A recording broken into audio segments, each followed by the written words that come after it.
we always start with the beginning and growing up. What was life like growing up? So I grew up in Pickerington, otherwise known as Picktown, and I grew up in the 80s, best times, right? Best music too, by the way. So Pickerington, me and I tell you, they and it's tussing, it's not tussing. All right, Uh, but some people will what get what else do we need to know?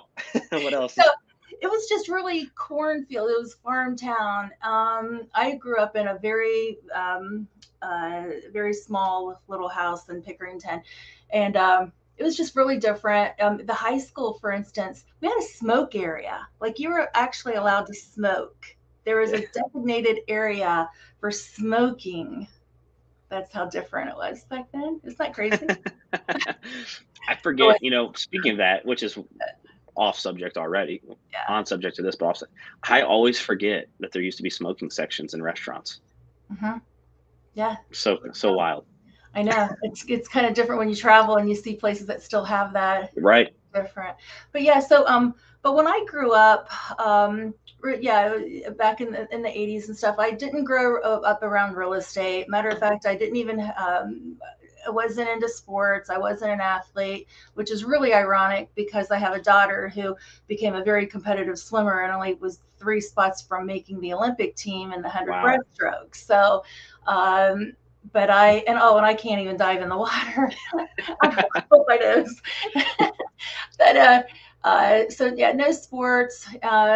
Really, just grew up being outside, and we had to be home when the lights came on. You know, the security light that we had in the driveway. That's when we had to be home. But so I went to the Pickerington High School, but then I went to Eastland Career Center my junior and senior year. I decided to go there. I thought that it was better for me to have the vocational training. And that's actually where I met Steve, my other half. We met in high school, and we dated in high school, but then after graduation, we went our different ways, and we didn't see each other for actually 26 years until Wow. 2013. Yeah. Wow. Now, going to the vocational school, were you going for certain subjects? Yeah, the class was called word process. Well, it was no, it was a communication specialist, and it was word processing. It was office related. Yeah. Okay, and then in your senior year, you have early placement where they get a job. You have a job, and they communicate with your manager, and you actually get graded. So that's your grade on your report card. Um, That's awesome. I know, right? So the advantage was you really have or you already have experience when you graduate Yeah. in And whatever field. and I guess, did you go that route just because, like, subjects within school they weren't really your thing, or was it just something different? I just think home life was different back Yeah. then. It wasn't college really wasn't. Uh, I wasn't influenced enough by going to college, unfortunately. I grew up really fast. I got married when I was 18. I bought a house at 18 and a half, had a child Wow. at 19. Just really, I really grew up and I was a single mom for a while. So I feel like a lot of things with my past, uh, in hindsight, because hindsight's 2020, I feel that I became a survivor. I got used to having to survive. I got used to having to always find solutions and always having to dig. I had to have that grit. I had to be really creative, and I feel like just a lot of things that I've gone through in my life has made me who I am now. As far as when I'm in um, with real estate, the things we go through, I just don't quit. Yeah. No, I was gonna say, as I've I will make it yeah, happen. Yeah. yeah, and as I've interviewed successful people in our business, I Hmm. always find that there's usually something that's happened in, early stages of life, not just kids, but like Right. career wise or things like that, always come back and lead to, an influence into their real estate business. And so I'm sure we'll touch on that in a little bit, but Yeah. so, so graduation, getting, married, buy a house. working into the workforce. Can you kind of walk me through a couple of those years as far as, some of the jobs you did or career that you had? Yeah. So as far as jobs that I had, I ended up working downtown. I had different jobs like at Borden, and then I was finally at Anderson Consulting. Uh, that is now Accenture.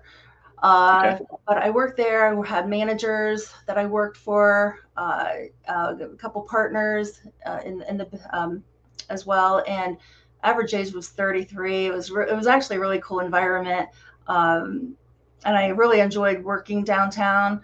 But then had a child, got pregnant with my daughter, and had every intention of going back to work. I loved it there.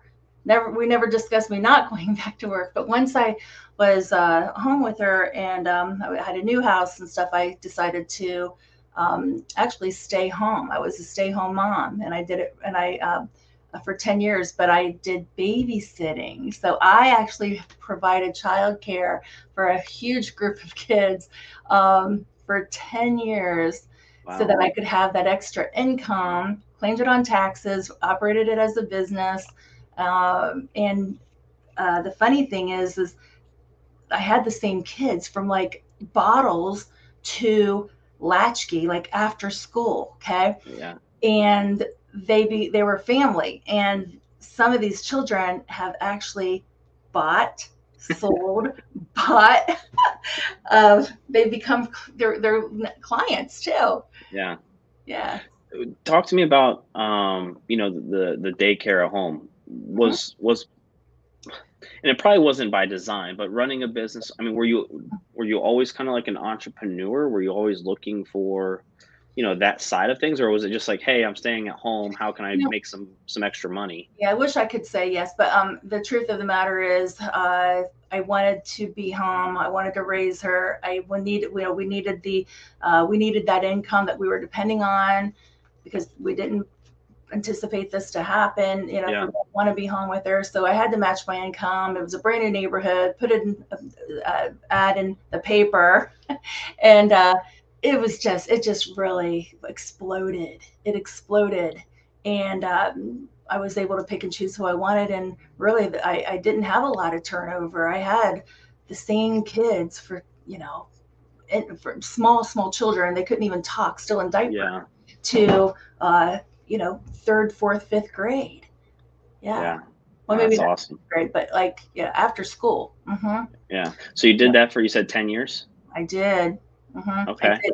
And so I didn't want to keep doing that. I wanted out.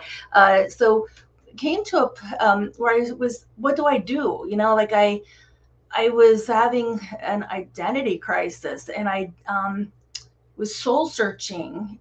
Who am I? And we bought this investment property in 06.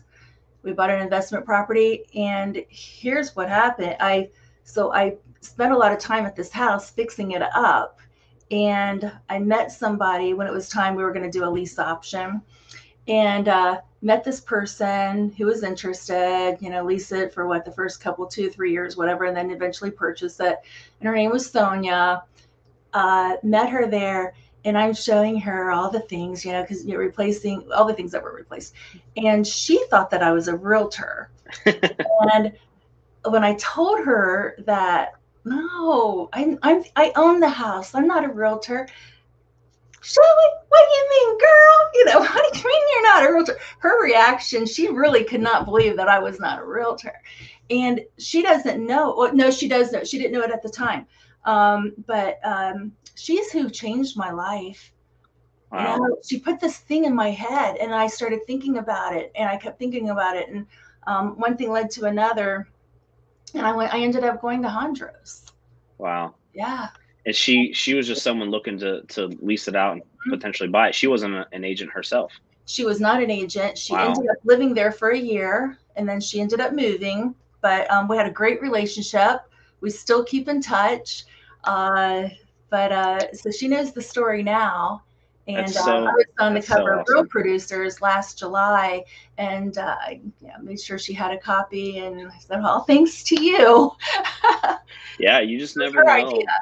Yeah, you never know who you're going to connect with, and who can change and impact your life, right? And that's just a conversation. You just don't know what somebody's going through. She had no idea, and I feel forever grateful for her um, to put that, to give me that idea, because Yeah. it really made sense. And I was supported Yeah. by family and friends. I was supported. People thought my personality, it was a perfect match with my personality.